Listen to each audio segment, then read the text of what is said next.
예, 7월 24일 우리 하나님 말씀 함께 살펴가도록 하겠습니다. 자, 이제 창세기 16번째 시간이고요. 역사는 이제 21장에서 22장의 역사를 살펴갑니다. 하나님의 뜻을 따라가는 사람들, 아브라함 벌써 7번째 시간인데요. 자, 오늘 그래서 관련된 본문의 한 부분을 읽어드리겠습니다. 21장 1절부터 여호와께서 말씀하신 대로 사라를 돌보셨고 여호와께서 말씀하신 대로 사라에게 행하셨으므로 사라가 임신하고 하나님이 말씀하신 시기가 되어 노년의 아브라함에게 아들을 낳으니 아브라함이 그에게 태어난 아들 곧 사라가 자기에게 낳은 아들을 이름하여 이삭이라 하였고 그 아들 이삭이 난 지 8일 만에 그가 하나님이 명령하신 대로 할례를 행하였더라. 아멘. 예, 지금 우리는 창세기의 원역사, 그러니까 이제 창조, 타락, 홍수 심판, 그리고 민족 분열, 그리고 이제 그 이후에 바벨탑 사건 이후의 역사, 그러니까 믿음의 역사, 그러니까 하나님의 뜻을 따라가는 사람들의 이야기, 하나님이 함께 하실 수 있는 이야기, 하나님이 말씀하시는 그 하나님의 하나님과 소통이 되는 믿음에 대한 이야기를 살펴오고 있죠. 그래서 우리는 이런 이야기를 통해서 하나님이 누구시고 어떻게 일하시는지, 그리고 성경이 말하는 믿음은 무엇이고 믿음으로 사는 건 어떤 것인가를 살펴오고 있습니다. 바벨탑 사건 이후 하나님이 어떻게 사람들과 함께 하시는가 하는 이야기가 이제 나오는 건데요.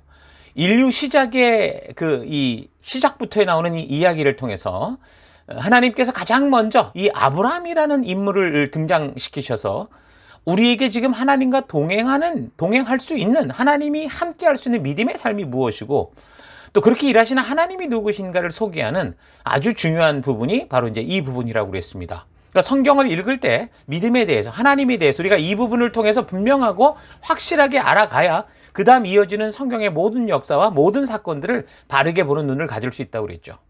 그러니까 믿음으로 살아가는 이야기, 그러면 이제 신약에서 많이 듣는데 신약에 와서 듣는 이야기가 아니라 이 믿음의 이야기는 이미 하나님이 우리를 창조하실 때부터 그렇게 시작된 이야기입니다. 그러니까 사도 바울도 그래서 그 믿음의 모델로서 제시할 때 누구를 소개합니까? 바로 여기 아브라함을 소개할 정도로 이 창세기의 아브라함의 이야기는 우리에게 믿음이 무엇이고 믿음을 가지고 살아가는 사람들의 삶의 현장이 어떠할 것이고 또한 하나님은 그런 삶 속에서 어떻게 사람들과 함께 하시고 하나님은 어떻게 존재하시는가, 어떻게 일하시는가 하는 것을 아주 분명하게 보여주고 있기 때문에 우리는 이 창세기의 이 아브라함의 역사를 통해서 믿음과 또 하나님에 대해 바르고 온전하게 분별할 수 있어야 된다 그랬습니다. 자, 이런 사실을 잊지 마시고 우리 계속 본문의 역사들을 잘 살펴가고 묵상해 갈 수 있기를 바랍니다. 자, 그래서 우리 지난주 이제 19장에서 이제 롯의 이야기를 통해서 이 소돔과 고모라, 그러니까 심화된 소돔과 고모라와 같은 그런 현실 환경 속에서 살아가야 되는 우리 성도들이 그렇게 이제 보냄을 받은 세상 속에서 우리가 어떻게 살아가야 되느냐.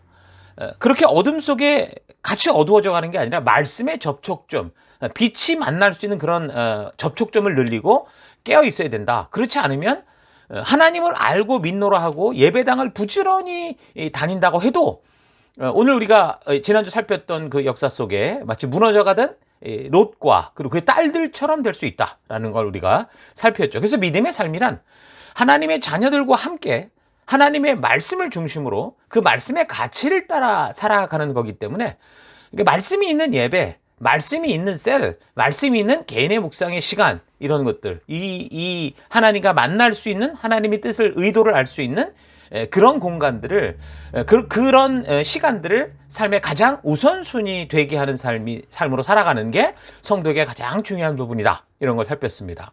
자, 그리고 이제 20장에서 아브라함의 아내 사라를 데려간 이 아비멜렉이라는 사람의 이야기를 통해서 아브라함과 사라가 한 족속의 족장으로 자신의 민족을 책임지는 그런 행동을 한 것을 우리가 살폈죠. 사라는 곧 약속의 아들 그 이삭을 낳을 것이라고 하나님의 신방도 받고 하나님의 약속도 받은 상태였는데 지금 그런 상황에서도 저들에게 다가온 위기와 그런 어려운 상황 속에서 사라는 어떻게 행동했습니까? 죽으면 죽으리라는 결단과 믿음. 그러니까 될 대로 되라가 아니라 하나님이 약속하신 것을 믿는 확고한 믿음을 가지고 그 일들을 대처했었고 또한 아브라함도 뭐 아내를 팔아먹는 쫌팽이 같은, 두 번이나 팔아먹는 그런 바보 같은 그런 사람이 아니라 민족과 맡겨진 영혼들을 책임지는 리더로서 아내를 두 번이나 그렇게 빼앗기는 모욕을 무릅쓰고라도 공의로운 하나님께 모든 것을 전적으로 의탁을 해서 자기에게 맡겨주신 그 생명들을 책임지는 그런 성도로서 살아갈 사명과 그런 이 태도들을 가진 것을 우리가 살펴봤습니다.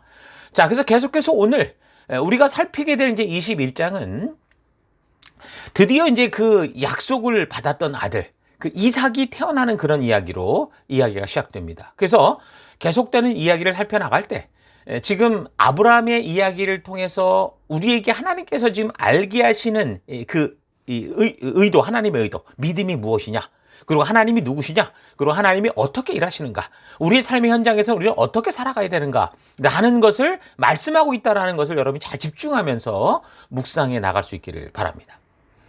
자, 그래서 하나님은 참 전능하신 하나님인 것을 우리가 이제 21장의 사건을 통해 알 수 있습니다. 아브라함은 100세, 사라는 90세 나이가 되었음에도 결국 하나님은 당신이 약속하신 대로 그들을 통해서 아들을 주시는 그런 전능하신 하나님이셨죠.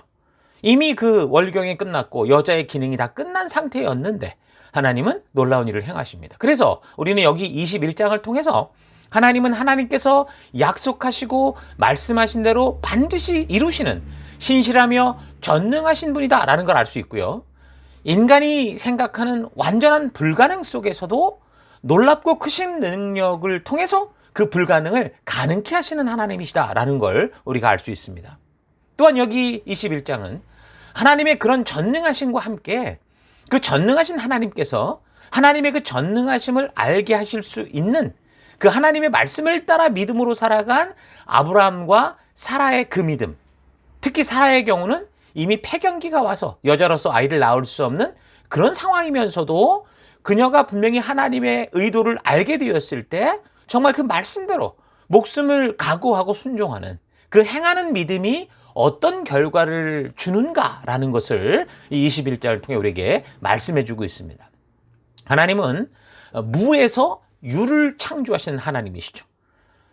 우리가 뭐 그걸 믿든 믿지 않든 어차피 하나님은 그렇게 전지전능하시고 무소부지하신 그 온 만물과 온 우주와 사람의 주인이 되십니다.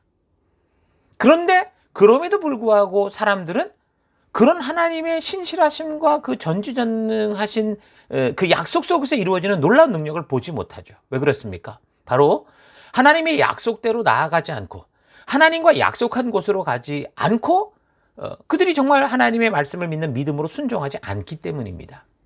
그 놀라운 능력의 하나님께서 먼저 그 백성들에게 약속하시며 그리고 당신의 뜻을 알려주신 후에 행하시기 때문에 그 약속을 끝까지 믿고 그 약속을 따라 믿음으로 살아가는 그 사람들의 순종을 통해서 결국 하나님은 일하시게 되는 거죠.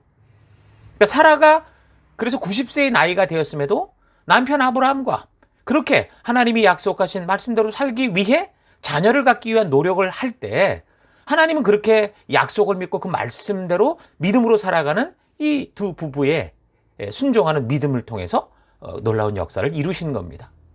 사라는 자녀를 임신한 후에 사실 임신 자체도 그 나이의 기적이었겠지만 이제 그 아이가 태어나는 이 출산의 과정도 참 정말 위험한 거였죠. 사라 자신이 그 늙은 나이에 죽을 수도 있었던 거예요. 그런데도 불구하고 담대히 말씀을 믿고 출산하는 그 목숨건 순종을 통해서 하나님께서 그 약속하신 놀라운 그 믿음의 열매를 볼 수 있게 된 겁니다. 자, 그래서 우리도 이런 사실을 통해서 우리가 믿음으로 살아가는 게 뭐냐, 어떤 게 믿음의 행함이냐라는 걸 분명히 볼 수 있죠. 우리는 그저 기도만 하면 그것도 간절히 하면 하나님께서 다 행하실 거다. 우리가 행하면 요만큼이지만 하나님은 이만큼 행하신다. 이런 식으로 생각할지 모르지만 성경은 절대 그렇게 말하지 않습니다. 하나님이 말씀하신 대로 내가 먼저 그 말씀을 바르게 알고 그 의도를 알고 그 말씀대로 그 의도대로 순종하며 담대히 행하는 삶이 있어야 하는 것이고 그런 행함이 있는 것이 바로 하나님이 지금 이 창세기를 통해 우리에게 보여주고 있는 믿음의 모습이다라는 거죠. 사라가 65세에 처음 약속을 받고 그 아들을 낳기 낳는 그 사건이 이루어지기까지 25년 동안 사실 얼마나 많은 수고와 노력 그리고 절망과 막 이 무기력, 모욕까지 당하는 그런 일들이 있었습니까? 폐경기로 인해서 소망조차 잃고 완전히 무기력하고 우울했었어도 그녀가 하나님께서 다시 약속을 말씀해 주실 때 어떻게 했어요? 사라가 끝까지 그 말씀을 붙들었어요. 그리고 믿음을 포기하지 않았고 순종을 했죠. 그래서 하나님은 그렇게 당신이 약속한 대로 행하는, 순종하는 믿음의 사람 사라를 통해 이 일을 이루신 겁니다. 결국 하나님은 그래서 그 약속대로, 말씀대로 순종하는 그녀로 하여금 기쁨을 주시죠. 웃게 하시고 즐거움으로 가득 차게 해주시는 겁니다. 이게 바로 우리가 누려야 될, 성도가 누려야 될 진정한 기쁨인 거죠. 그래서 하나님은 이런 소식을 우리에게 소개하면서 이런 소식을 이 말씀을 통해 듣게 되는 다가오는 모든 세대들의 순종하는 사람들, 하나님의 약속 믿고 말씀의 가치대로 끝까지 살아가는 삶을 포기하지 않는 성도들로 하여금 믿음으로 끝까지 그 가치를 따라 걷는 이 삶이라는 건 결국 웃을 수 있는, 정말 마지막에 웃을 수 있는 그런 삶이 될 수 있다라는 그런 희망을 우리에게 주시는 겁니다. 그래서 여기 21장의 이삭의 출생 사건을 통해서 우리는 하나님이 어떻게 역사하시고 일하시는지를 확실하게 알 수 있는 거고요. 하나님이 이렇게 우리에게 소개하심으로 우리가 어떤 상황과 환경 속에서도 믿음을 포기하지 않고 끝까지 하나님의 약속을 따라, 그 언약을 따라 그 말씀대로 살게 하시는 그런 하나님의 그 마음을 우리가 만날 수 있길 바랍니다. 하나님은 하나님의 약속대로 끝까지 믿음으로 순종하는 사람들을 통해 일하실 수 있습니다. 믿음이란 그러니까 하나님의 말씀대로 순종하고 있는 그 상태인 거예요. 하나님과 약속한 길을 걷고 있는 그 상태, 하나님이 가자고 하는 곳으로 가는 상태, 그런 믿음이 하나님의 전지전능한 능력을 보게 하고 하나님의 살아계심을 만나게 하고 그 진정으로 믿는 자들에게 정말 진정한 축복, 크게 웃을 수 있는 기쁨을 만나는 그런 믿음이 된다라는 거 여러분 잊지 마십시오. 자, 계속되는 이야기를 보면 근데 문제가 좀 생깁니다. 이전에 이제 창세기 16장에서 그 믿음의 방법이 아닌 그 인간적인 방법으로 말미암아 자녀를 가졌었죠. 이스마엘을 가졌었는데 이 이스마엘로 인한 이제 문제가 생깁니다. 그러니까 이삭이 젖을 떼던 날 큰 잔치를 베푸는 그 자리에서 이제 문제가 생긴 거죠. 근데 보편적으로 그 당시 히브리 족속들은 아기에게 젖을 얼만큼 먹였냐면 3살, 4살 정도까지 먹였다고 합니다. 요즘에는 뭐 여자들이 몸매도 그렇고 뭐 어쩌고 저쩌고 해가지고 모유를 잘 먹이지 않고 먹여도 빨리 끊어버리는 경우가 많은데 과거에는 그렇지 않았죠. 그래서 어떤 경우에는 더 오래 젖을 먹여 키웠다고 합니다.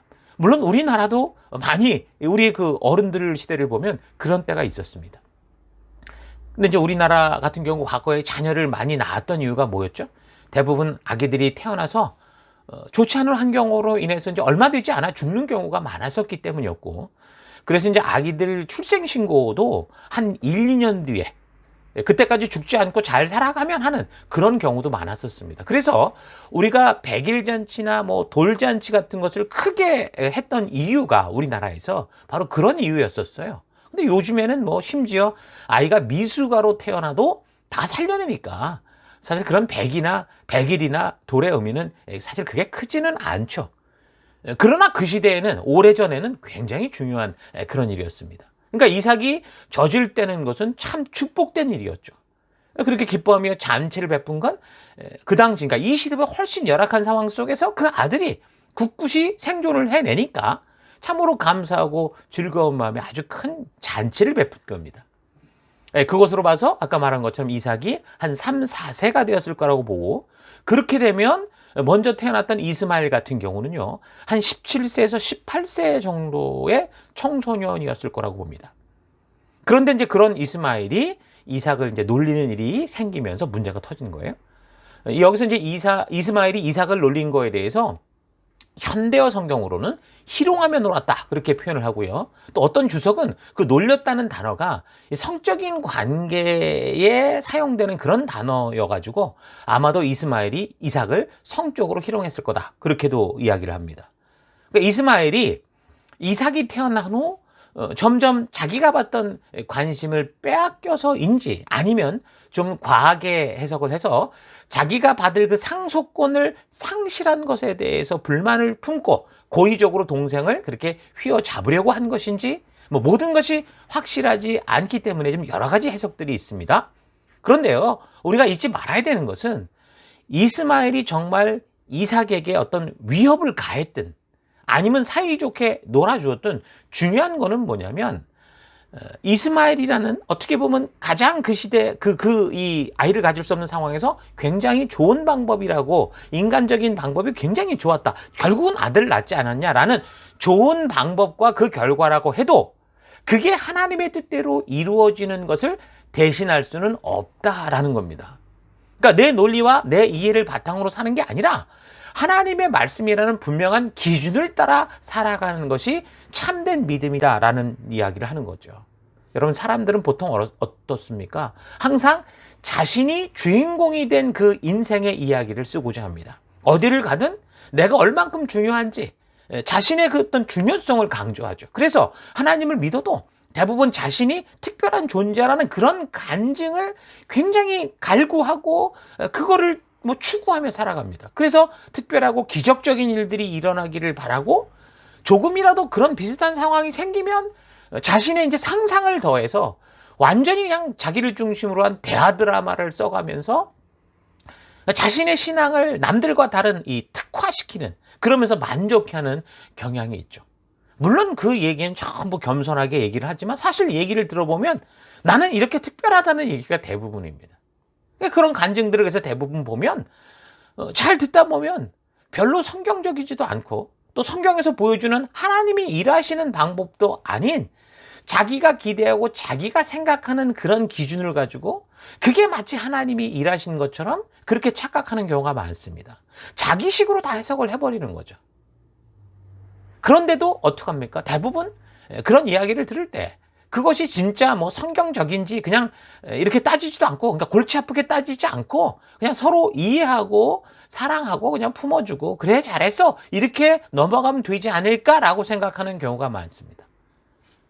물론 그 또한 뭐 하나의 그 신앙의 성장의 과정이니까 그런 말로 인해서 뭐 충돌 없이 함께 더불어 사는 것은 뭐 일단 어떤 일이 생길 때마다 반목과 충돌을 일으키려고 하는 것보다는 좋은 삶의 태도라고 생각을 합니다. 그러나 그 기준이 하나님의 말씀, 하나님의 약속에서 벗어나서 자기 스스로가 만든 그런 스토리라고 하면 그런 방법이 인간적으로 같이 뭐 함께 지내기에 아무리 좋고 타당해 보여도 오늘 지금 이스마엘 사건과 같이 나중에는 반드시 그것으로 인해서 큰 문제가 생기고 그것이 재앙이 될 수 있다라는 거 우리가 기억해야 됩니다. 그러니까 서로의 기준이 다르면서도 그냥 일단은 좋게 지내는 거, 이거는 뭐 당장은 부딪힘이 없이 서로 좋게 지내는 것 같을지 모르지만 결국 그런 근본적인 가치의 차이로 인해서 그 관계가 깨어지고 파괴되는 쪽으로 흘러가게 됩니다. 그래서 성경은 믿지 않는 자와 함께 하지 말라는 얘기가 있습니다. 그러니까 결혼의 문제 같은 경우도 처음에야 지금 사랑과 이런 어떤 이 사랑으로 인해서 모든 걸 다 할 수 있다고 생각하지만 정말 그 기회를 통해서 근본적으로 말씀의 가치 안으로 들어오지 않는다면 결국에는 시간이 갈수록 점점 근본적인 가치가 달라지기 때문에 결국은 다 그 관계가 어려워지거나 결국은 누군가는 하나님을 떠나게 되는 그런 일들까지 생기게 될 수 있죠. 특히 하나님의 뜻이 분명한데 이 시대의 문화와 상황과 환경의 흐름이 그럴 수밖에 없다라고 생각을 하고 좋은 게 좋은 거니까 하면서 지금 교회가 하나님의 분명한 법도와 규례와 말씀이 있는데 그것을 세상의 요구와 타협하며 살아간다면 결국 그 결과는 미련한 다섯 처녀와 같이 될 것이고 또 소돔과 고모라 속에 살았지만 그 땅 문화에 젖어들어 버린 롯과 그의 딸들처럼 되고 마는 겁니다. 그러니까 이삭도 좋고 이스마엘도 좋다, 이런 식의 믿음은 위험하다는, 그게 바로 오늘날 말하는 뉴에이지 사상인 거예요. 그 대표적인 예가 종교통합운동 같은 거겠죠. 이거는 하나님을 바르게 믿는 게 아니라 하나님을 세상의 잡신 중 하나로 만드는 일입니다. 말은 선교고 전도라고 하는데 사실은 하나님 주신 가치를 놓아버렸고 타협하는 길을 넘어서 욕심으로 가는 그런 과정으로 들어선 거죠. 그래서 항상 자주 반복해서 말씀드리지만 성도는 좋은 관계를 위해서 좋은 게 좋은 거다라는 식으로 살아가는 존재가 되어서는 안 되고 하나님의 말씀에 확고한 기준에 바르게 서 있는, 그러니까 약속이 지켜지는, 하나님과의 약속이 지켜지는 바른 관계를 먼저 생각하며 그 말씀의 기준, 그 성경적 가치의 기준 안에서 좋은 관계를 만들어 가야 되는 겁니다. 좋은 관계가 나쁘다는 게 아니에요. 하나님의 말씀의 가치가 있는 바른 관계 안에서 좋은 관계가 되지 않는 것이 문제라는 거죠. 여러분, 우리 교회 같은 경우도 그냥 여기 있는 게 아닙니다. 저 혼자 그냥 여기 와서 이 교회 하나 운영해 먹기 위해서 그렇게 존재하는 교회가 아니에요. 하나님이 우리를 부르셨고 부르신 분명한 방법이 있고 부르신 약속이 있습니다. 그래서 우리도 하나님의 주신 그 존재의 방법을 따라가는 건데, 근데 교회에 이런저런 사람이 다 모인다고 해서 좋은 게 좋은 거라는 식으로 뭐 다른 교회에서 행하던 거를 다 가져다가 여기저기 카피하고 쓴다면 여러분, 당장은 서로 좋은 관계처럼 보일지 모르지만 그런데 시간이 흘러가면 결국 자기의 방법만이 최고라고 생각하는 이기적인 일들이 발생을 하며 파당이 나뉘어질 것이고, 그럼 다툼과 분파가 생겨서 결국 분열하고 무너져 가게 될 겁니다. 그래서 우리가 하나님이 주신 분명한 기준, 하나님의 말씀을 바르게 아는 것, 그 약속을 온전히 아는 것, 하나님이 누구시고 하나님이 어떻게 일하시고 하나님이 말씀하시는 믿음이 뭐고 믿음으로 사는 게 무엇인가를 확실히 아는 것, 이건 너무너무 중요한 겁니다. 대부분 세상에 많은 사람들이 이런 기독교의 태도, 그러니까 오직 한 길밖에 없다라고 주장하는 이거를 공격하고 있지만, 여러분, 모든 길이 다 맞는 길이 된다면 결국 그 결과는 서로가 다 적이 되고 서로가 다 자기만 옳다고 하는 혼란에 빠지게 되고 말 겁니다. 그러니까 세상이 주장하는 모든 길이 진리의 길이다라는 것은 자기 길만이 진리다라고 이기적으로 주장하는 것과 다를 바가 없다는 거예요. 지금이야 어떤 문제를 회피하기 위해서 너도 옳고 나도 옳다고 말하지만 결국에는 나만 옳다라는 것으로 가서 분쟁과 다툼과 절망과 전쟁만 있게 되는 거죠. 그러니까 여기 본문에서 지금 이스마엘을 내보내야 되는 그런 이 이야기, 이 사건들에 대해서, 그래서 우리가 지금 말씀드린 이런 차원에서 이 문제를 볼 수 있어야 됩니다. 이 이야기는 단지 무슨 장자권과 뭐 상속권을 둘러싼 여인들의 질투와 시기를 말하는 게 아닙니다. 지금 하나님이 무엇을 진리로 말씀하시고 어떻게 이런 상황에서 일하시며 결정하시는가. 그래서 믿음은 무엇이고 어떻게 지금 우리가 믿음으로 이런 상황 속에서 결단을 하며 살아가야 하는가라는 것을 말씀해 주고 있는 거죠. 그러니까 지금 말씀드린 이런 사건에 대한 역사적인 배경을 모르고 우리가 이것을 그냥 읽어간다면, 성경에서 이 부분만 떼어서 읽는다면 우리가 지금 설명드리는 것처럼 이런 식으로 바르게 알 수는 없겠죠. 그러니까 이제 한 문제를 가지고, 한 사건만 가지고 아브라함을 무슨 사기꾼으로 몰아갈 수도 있고 여인들의 무슨 여인천하같이 이렇게 그런 식으로 풀어갈 수도 있는 그런 상황이 될 수 있어요. 그래서 여기 본문을 통해 말씀하는 이 믿음은 자신의 타당한 이유와 논리로 만들어진, 그래서 이렇게 된다라고 하는 그 나의 주장, 그러니까 이스마엘이 아니라 아무리 그것이 듣기에 온전해 보이고 또 그게 함께 살아가는데 큰 지장이 없고, 심지어 지금 뭐 그렇게 뭐 무난하게 뭐 13년, 17년, 18년을 이렇게 살아왔다면 그런 관계 속에 애를 데리고 있다가 지금 이스마엘을 내보내면 이게 사회적으로 참 무책임하다고 하는 말을 듣게 되겠죠. 그러니까 요즘도 기독교 안에서 사실은 우리가 끊어야 되는 걸 끊어낼 때 이걸 가지고 하나님의 기준이 아닌 세상의 기준으로 우리를 공격하는 경우가 많단 말입니다.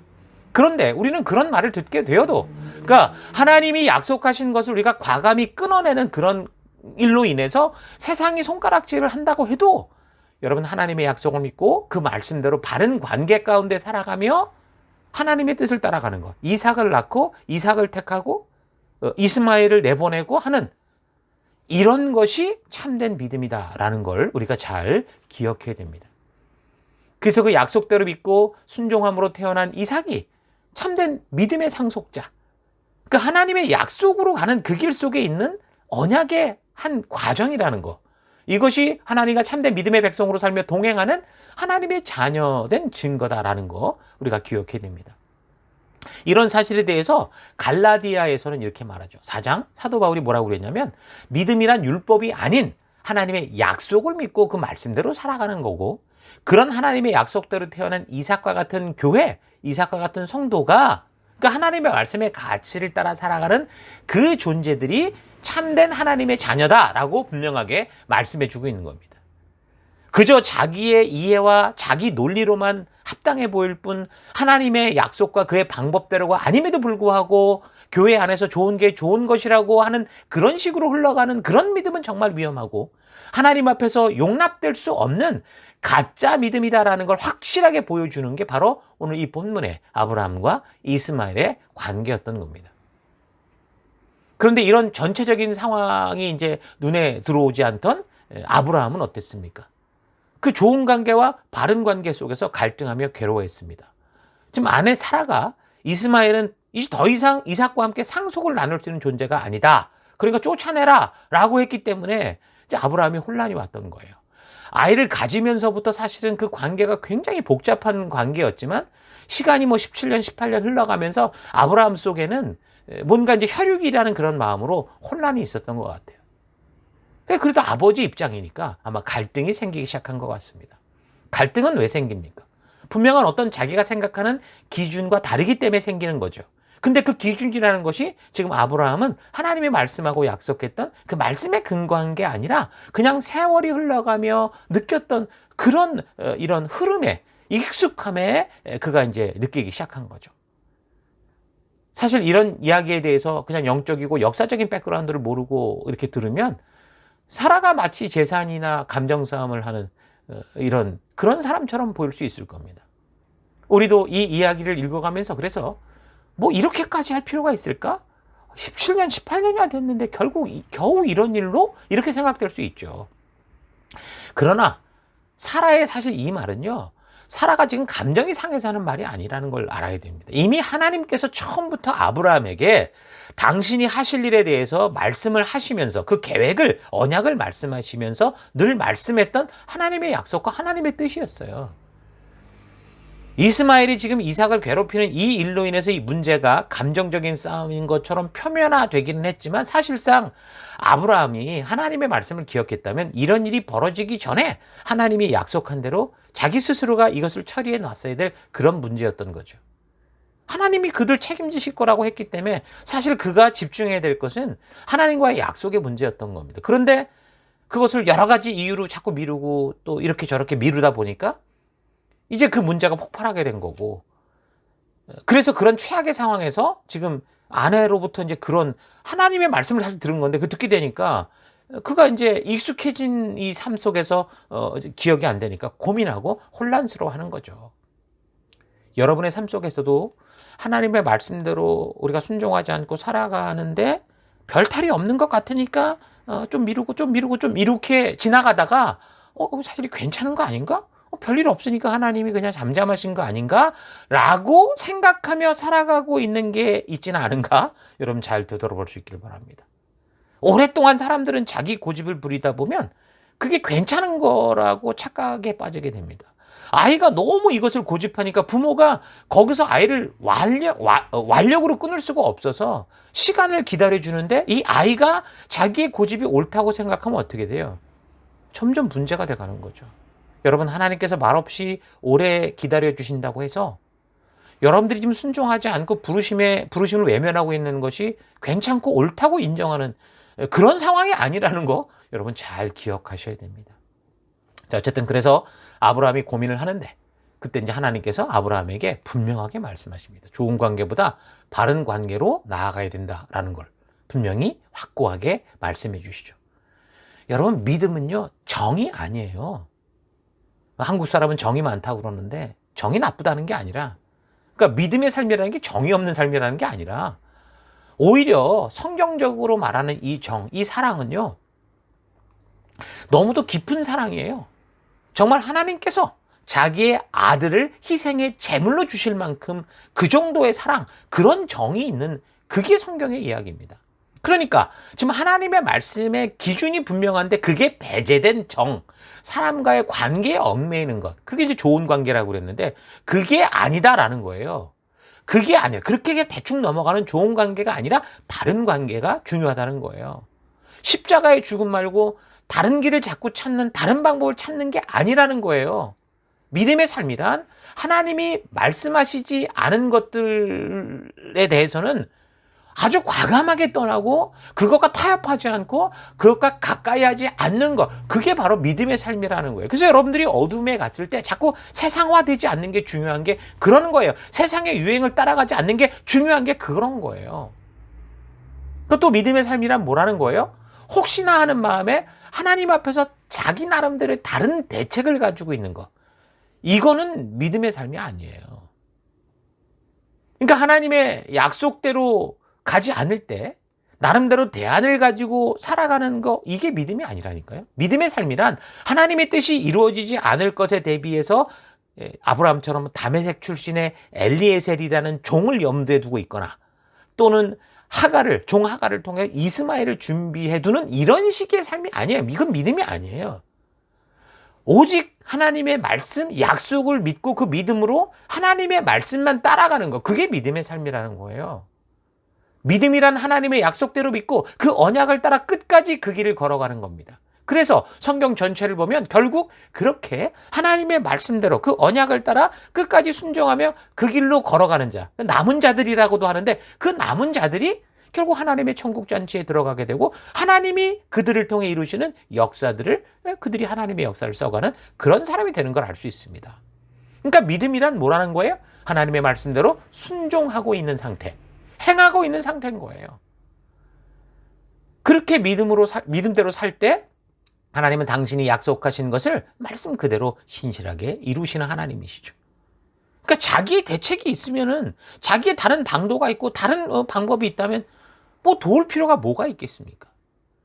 그래서 하나님께서는 그런 혼란 속에 있는 아브라함에게 오직 하나님만 믿는, 하나님의 말씀만 따라가는 바른 믿음의 관계가 우선인 것을 알려주시는 거예요.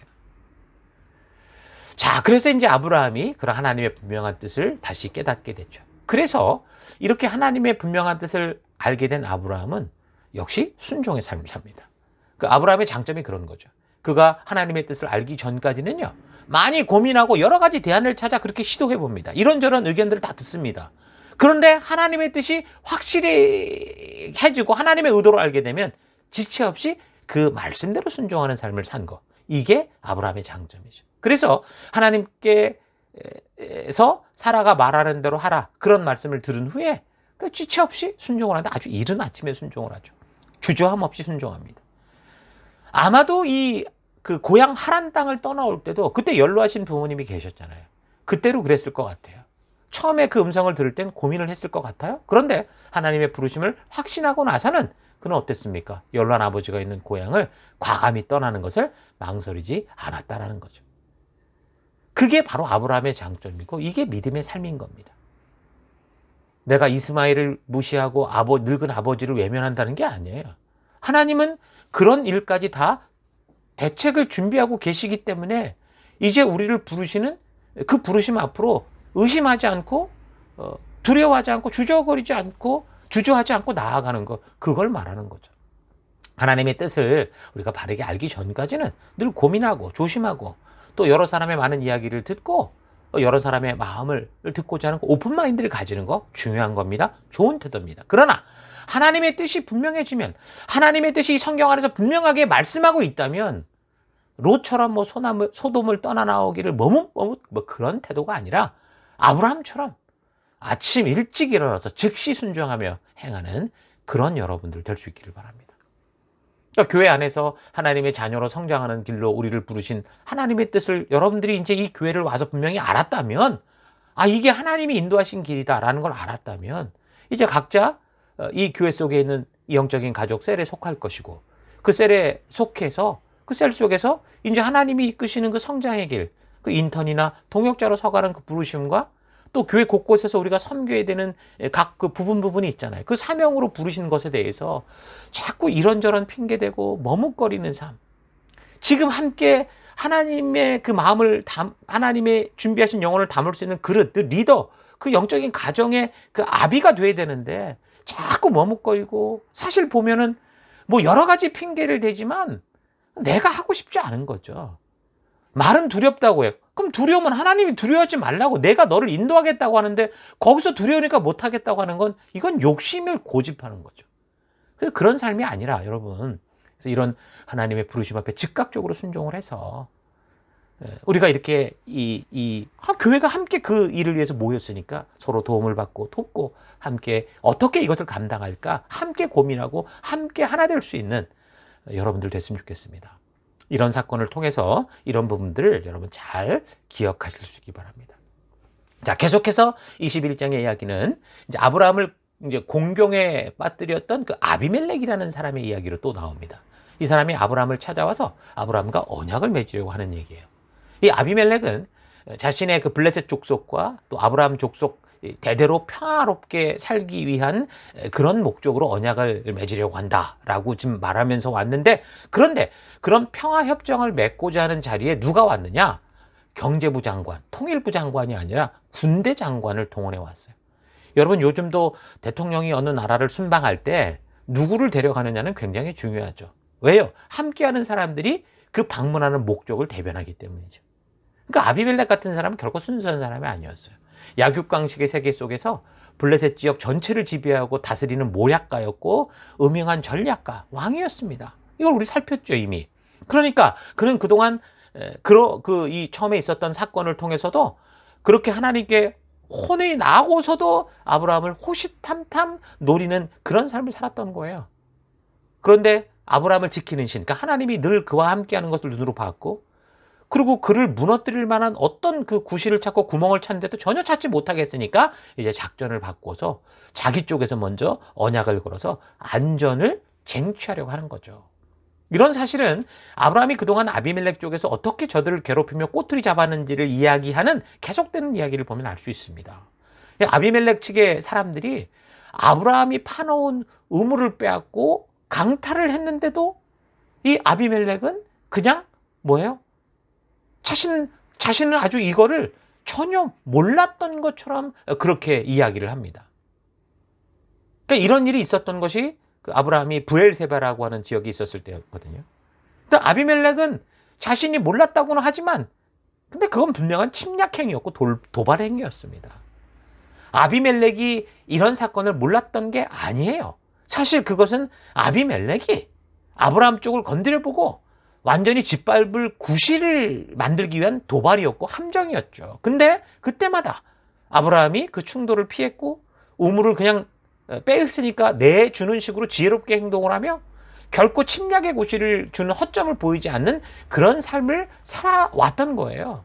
그래서 아브라함은 이곳에 찾아와서 뭐 평화조약이 어쩌고 하면서 군대 장관을 데려온 아비멜렉의 그 불순한 의도를 드러내서 아비멜렉이 갖고 있는 속을 그대로 다 온천하에 드러나게 한 거죠.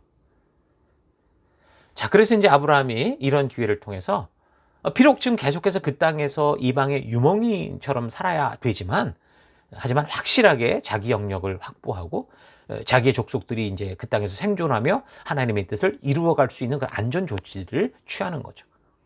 그리고 나서 그는 그런 일을 이루신 게 또 하나님이라는 걸 알았기 때문에 하나님께 예배드리면서 이 모든 일을 결국 선하게 풀어가시는 하나님의 살아계심에 대해서 감사하고, 그래서 이제 한동안 그 블레셋 지경에 안전하게 살아가게 되는 그런 현장을 만듭니다.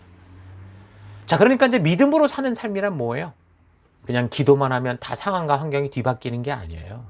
하나님이 개입해서 그를 선지자라 말할 정도로 안전 조치를 취해도 세상은 언제라도 우리를 잡아먹고 죽일 그런 궁리를 한다는 거예요.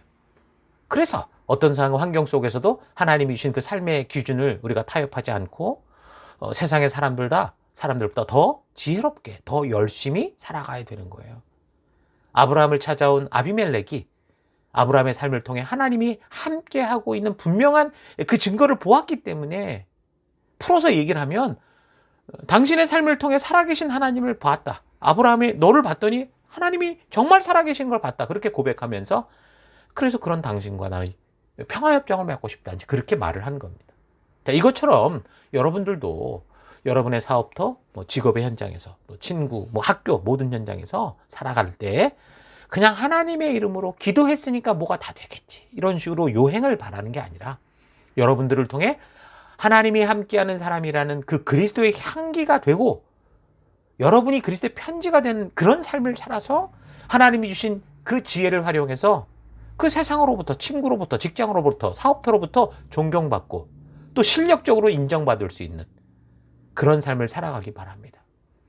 그저 예외로 그냥 편리를 이렇게 받고 특혜받고 이런 삶이 아니라 실력을 인정받고, 그래서 그들이 함께 먼저 나와 함께 먼저 평화를 요청할 수밖에 없는 그런 삶을 살아가는 여러분들 되실 수 있기를 바랍니다.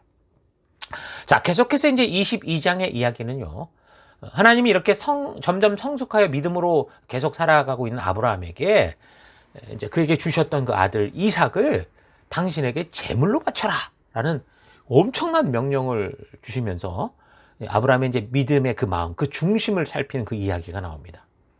뭐 일단 이야기의 구체적인 내용이 어떠하든 하나님은 어떤 거예요? 전능하심에도 불구하고 사람의 진실한 마음을 아는 것에 대해서 사람들이 말씀대로 순종하는, 말만 하는 게 아니라 말씀대로 순종하는 그 행하는 삶을 통해 분별하신다라는 건 확실합니다.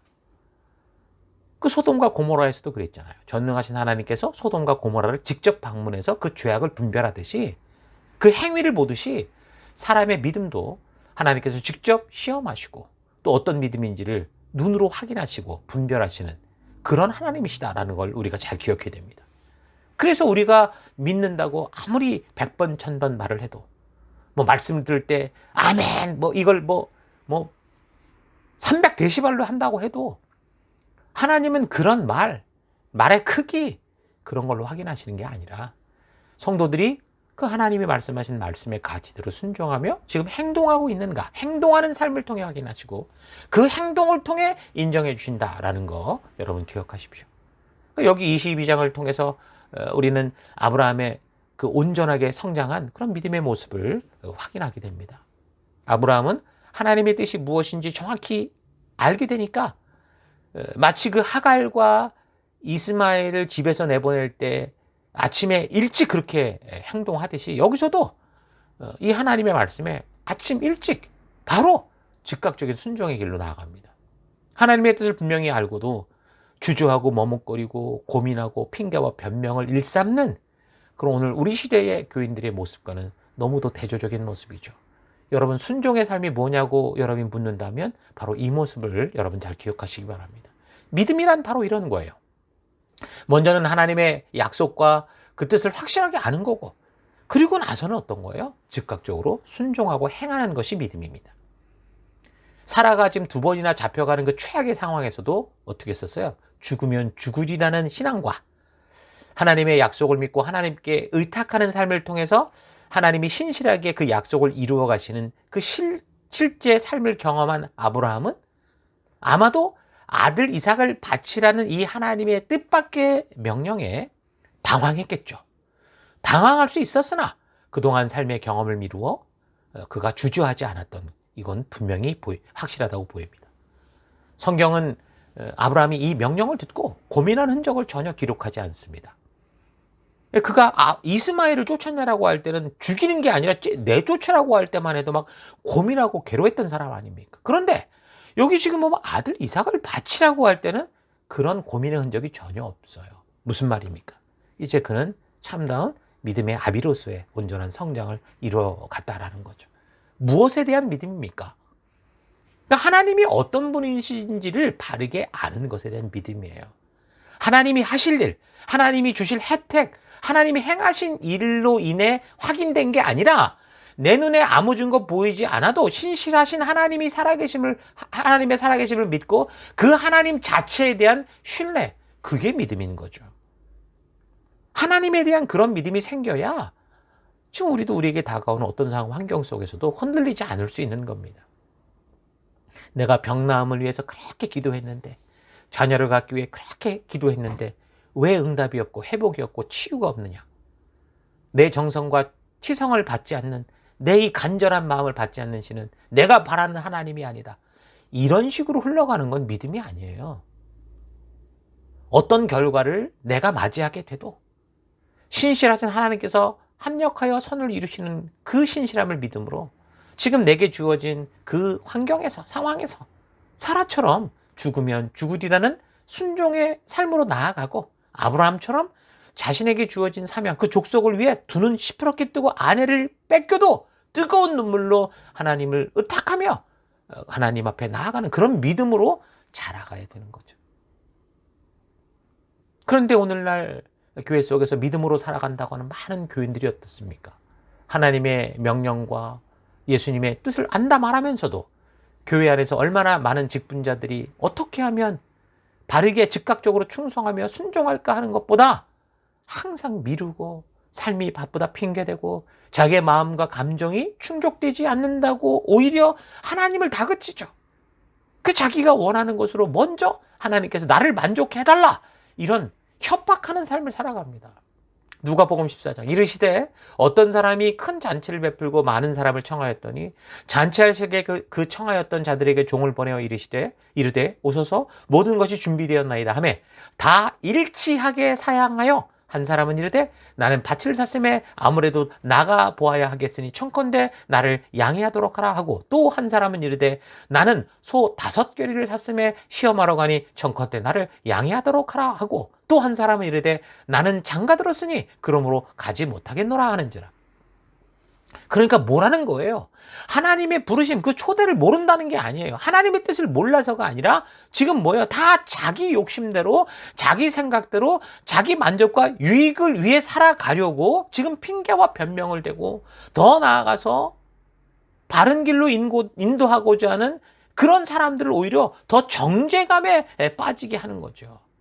리더가, 목사가, 교회가 바른 말씀의 길을 제시하고 있는데 내 삶이 너무 이렇게 힘든데 너는 어떻게 그렇게 말을 하느냐라는 식으로 해서 오히려 바른 하나님의 말씀을 전하는 자들로 쓸데없는 이상한 죄책감에 빠지는 뭔가 아이러니한 상황들이 오늘 우리 삶 속에 얼마나 많습니까?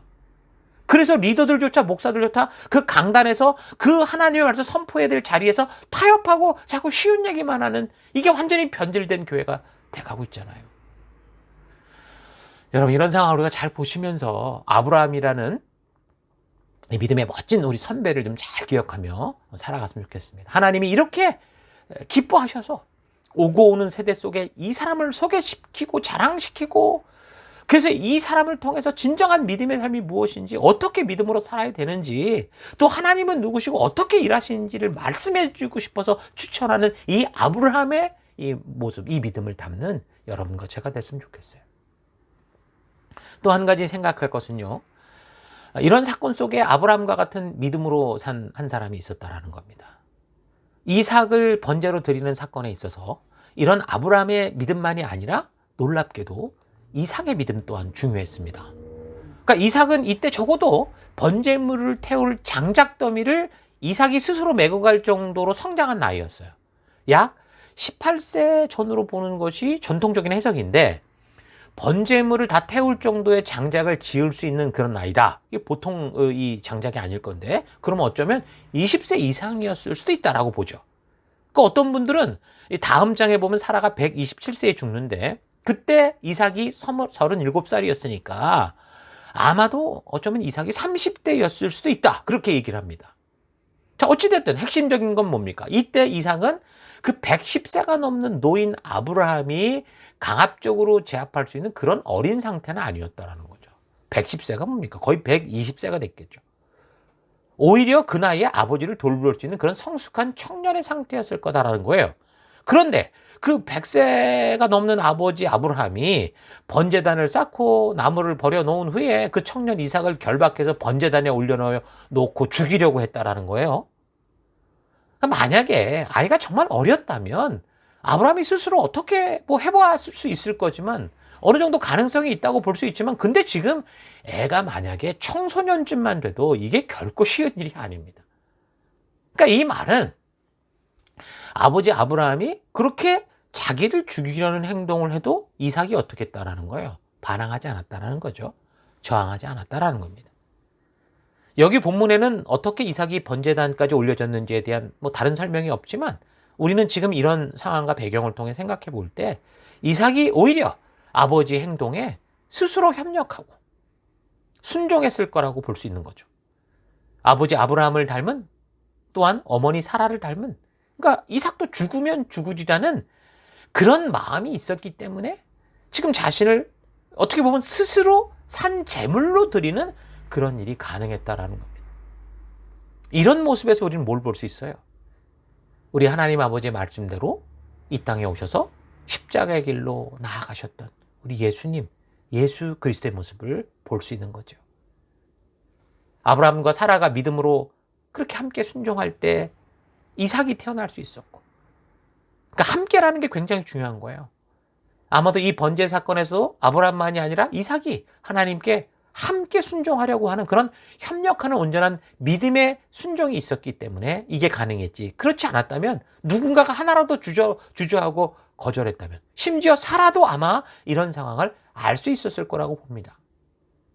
누구라도 하나 이게 협력하지 않고 함께하지 않았다면 불가능한 일이 됐었겠죠. 물론 본문에서는 이삭이나 또 사라가 그런 믿음을 가진 거에 대해서 언급하지는 않지만 우리는 지금 이 역사적인 상황과 정황들을 쭉 살펴오면서 볼 때 충분히 미루어 알 수 있는 얘기입니다.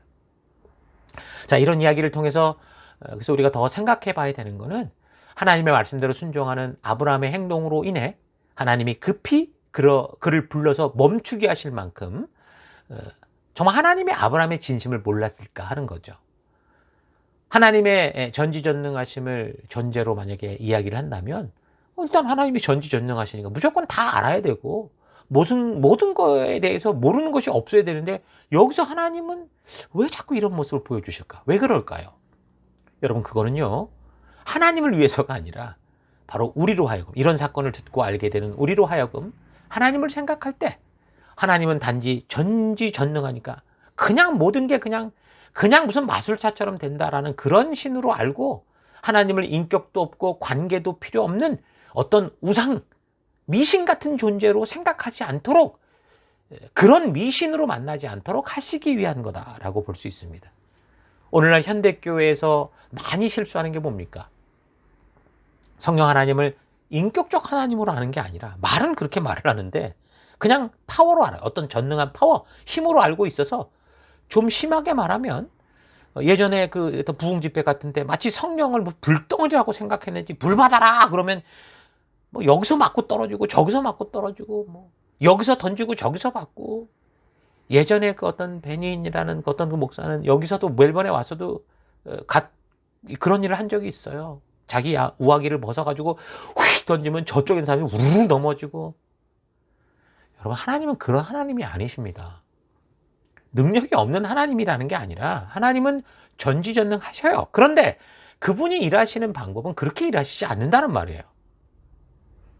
그런 하나님을 파워로만 보는 경우는 어떻게 됩니까? 대부분 그 미신과 우상 속에서나 존재하는 그런 종류의 신, 마술램프 속의 지니와 같은 존재로 생각하는 그런 사람들의 상상의 결과로 그렇게 생각을 하는 거예요. 지난 주간 우리가 성경이 보여주는 믿음에 대해서 이게 성경대로 아는 게 아니라 오히려 자기의 열정과 과잉 충성으로 하나님을 너무 극대화시켜서 하나님의 강하고 전능하심을 알리려고 너무 과대 포장을 하는 그런 어떤 변질된 믿음을 가지고 있다라고 그런 얘기를 했었는데, 여기도 마찬가지인 거죠. 하나님은 무한한 능력을 가지고 계셔도 당신이 하신 약속대로 자기 절제를 통해 일하시고 하나님이 만든 이 창조의 법칙 안에서 일하시기 때문에 당신은 전지전능하심에도 불구하고 마치 아브라함의 진심을 모르는 것처럼 그가 순종으로 행하는 것을 보시고 그 믿음을 칭찬하시려고 하는데, 우리는 너무도 무한한 하나님의 능력만을 강조하다 보니까 이런 본문을 만나면 이제 혼란스러운 거예요. 아니, 전능한 하나님 왜 이렇게 일하시지? 해석의 방법이 없죠. 그러니까 무리한 해석을 하게 되는 그런 결과로 자꾸 가게 되는 거예요. 자, 그러니까 여러분들이 지금까지 들어왔던 믿음이 뭐고 어떤 게 좋은 믿음인지, 그리고 하나님은 어떤 분이시고 어떻게 일하신가 하는 것을 여러분 바르게 점검하고, 그동안 과대 포장되어서 성경이 지금 분명하게 보여주는 것과 다른 인간의 욕심이 더 많이 들어간 그런 잘못된 믿음의 오해들이 있다면 여러분 잘 발견하고 분별하고 온전하게 고쳐질 수 있기를 바랍니다. 그래서 예수님께서도 그 내려놓게 하신 그 괜한 신앙과 율법의 그 무거운 짐을 지고 자기가 생각하는 엉뚱한 하나님을 성경을 통해 보여주는 하나님인 것처럼 착각하지 마시고 성경의 이런 역사를 통해 분명하게 보여주시는 하나님을 우리가 바르게 알고 어떻게 일하시는지를 바르게 알고 그 말씀의 가치를 따라 진정으로 바른 믿음의 길을 걸어갈 수 있는 여러분 될 수 있기를 바랍니다. 자, 22장 이제 20절부터는요. 아브라함의 형제 나홀이 자녀를 낳는 이야기. 그러니까 22장 이제 끝까지 그런 얘기를 하는데 이거는 이제 아들 이삭과 연결되는 어떤 이야기를 이해할 수 있도록 미리 이제 복선을 까는 그런 내용입니다. 여러분 읽어보시면 될 것 같아요. 자, 그래서 우리 다음 주 이제 계속해서 또 여기에 이어지는 그런 이야기들을 살펴나가도록 하겠습니다. 우리 다 같이 오늘 들은 말씀을 가지고 잠시 우리 묵상하며 기도하십니다. 묵상하겠습니다.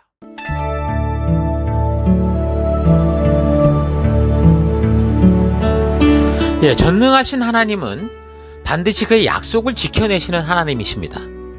다만 하나님의 그 놀라운 역사는 하나님의 약속을 끝까지 믿는 자들, 끝까지 그 약속대로 걸어가는 그 순종하는 자들, 남은 자들을 통해 이루실 수 있게 되는 거죠. 또한 하나님은 좋은 관계도 좋지만 하나님의 뜻이 기초가 된 바른 관계 안에서의 좋은 관계를 원하십니다. 하나님께서는 우리와 바른 관계를 맺으시기 위해서 어떻게 하셨어요? 우리를 위해 십자가에 목숨까지 내어주시는 그런 하나님이셨습니다. 왜요? 바른 관계 속에 좋은 관계를 만들기 위해 그런 길을 걸으셨죠. 그러니까 하나님의 뜻을 모르기 때문에 우리는 성경을 통해 바르게 하나님의 뜻을 알아가야 되는데 하나님의 뜻이 무엇인지를 안다면 여러분 아브라함처럼 그때는 주저없이 순종하는 그런 삶으로 나아갈 수 있길 바랍니다. 또한 이삭이 죽으면 죽으리라는 그 신앙을 기억하고 그 아버지를 통해 말씀하시는 하나님의 그 약속대로 살기 위해 함께 협력하며 담대히 하나님의 뜻을 따라 살아갔던 것처럼 스스로가 자발적으로 재물이 되는 그런 자리에 나아갔던 것처럼 우리가 함께하는 그런 신앙으로 나아가는 우리가 되기를 바랍니다. 우리 교회 속에서 우리의 셀 속에서 여러분 우리가 그런 하나 되는 우리가 되기를 바랍니다. 전능하신 하나님의 응원을 받으며 살아가는 성도의 삶에도 지금 아브라함이 아비멜렉을 만나듯 항상 비바람이 있고 더 심한 세상의 폭풍이 있습니다. 하나님은 우리가 우리의 삶의 편리를 위해 사용하는 그런 힘, 그런 파워가 아닙니다. 마술램프 속의 지니가 아닙니다. 하나님은 우리로 하여금 하나님의 형상을 닮은 인격적 존재로 함께하는 자, 동행하는 자가 되기를 원하십니다. 하나님이 전지전능하지 않아서가 아니라 하나님께서는 창조로부터 그렇게 일하시기로 하고 이 땅을 창조하시고 그런 질서를 우리에게 주셨기 때문이죠. 하나님도 그 질서 속에서 함께 일하십니다. 우리가 지금까지 살펴온 이 창세기의 역사적 내용들을 통해서 이런 사실은 분명하게 알 수 있었을 겁니다. 그래서 우리에게 다가오는 폭풍과 거대한 파도를 피하는 우리가 아니라 하나님의 부르심이 분명한데 늘 핑계대는 인생이 아니라 만군의 여호와의 이름, 약속을 반드시 지켜주시는 신실한 하나님의 이름으로 여러분들의 현실 속에서 말씀대로 살기 위한 담대한 도전을 하며 그 말씀의 가치대로 살아내는 끝까지 그 길을 걸어내는 여러분들 될 수 있기를 축원합니다. 자, 그래서 오늘 우리 들은 말씀을 가지고 잠시 기도하기 원하는데요. 첫째, 신실하신 하나님께서는 우리의 믿음을 통해 반드시 하나님의 약속을 이루시는 분이신데 우리의 눈에 보이지 않고 우리의 느낌이 불안해서 자꾸 다른 대책을 만들며 전적인 순종의 자리로 나아가지 않았던 삶을 회개합니다. 여러분 회개하며 기도하시고요. 둘째, 하나님께서는 우리와 바른 관계 가운데 나아가기 위해서 이 땅에 오셔서 십자가의 대속의 피를 흘려주시기까지 우리를 사랑해 주시고 우리에게 말씀하신 그 언약하신 그 믿음의 길로 나아가게 하시는데 하나님의 그 뜻이 무엇인지를 부지런히 살피고 온전히 그리고 바르게 알아서 하나님 내가 정말 그 말씀의 가치대로 끝까지 나아가는 그런 내가 되기 원합니다. 결단하며 기도하시고 마지막 하나님 아브라함의 하나님께 전적으로 의탁하는 믿음 사라나 이삭의 죽으면 죽으리라는 믿음의 모습을 본받아 내가 지금 처한 삶의 환경이 어떠하든 우리의 공동체 속에서 우리가 함께 힘을 모아 주의 말씀을 따라 그 약속을 믿고 순종하며 나아가는 내가 되기 원합니다. 다 같이 우리 잠시 기도하겠습니다. 기도하십시다.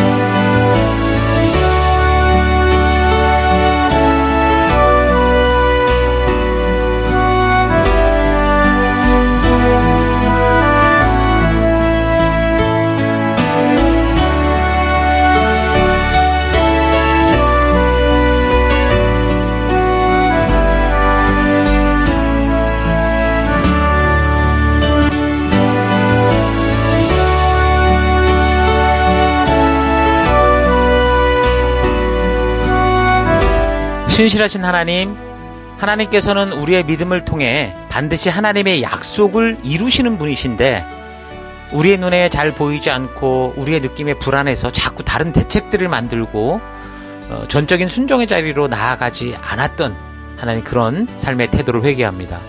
하나님께서는 우리와 바른 관계 가운데 나아가기 위해서 이 땅에 오셔서 십자가의 대속의 피를 흘려주시기까지 그 약속들을 지키시고 우리를 사랑해 주시고, 그래서 우리로 하여금 말씀하신 그 믿음의 길로 나아가게 하시는데, 그래서 하나님의 그 뜻이 무엇인지를 우리가 부지런히 살피고 온전하고 또 바르게 알아서 하나님 정말 내 삶의 현장에서 그 말씀의 가치대로 살아내는 우리가 되기 원합니다.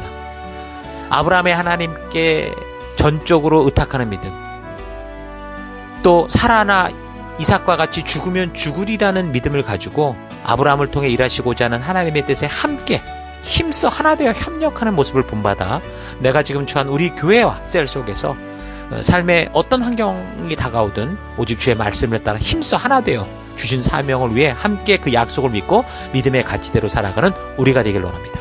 그 길로 인도하시고 이끄신 하나님 감사드리고 이 한 주간도 그런 믿음의 삶을 살기를 결단하며 예수님 이름으로 기도했습니다. 아멘.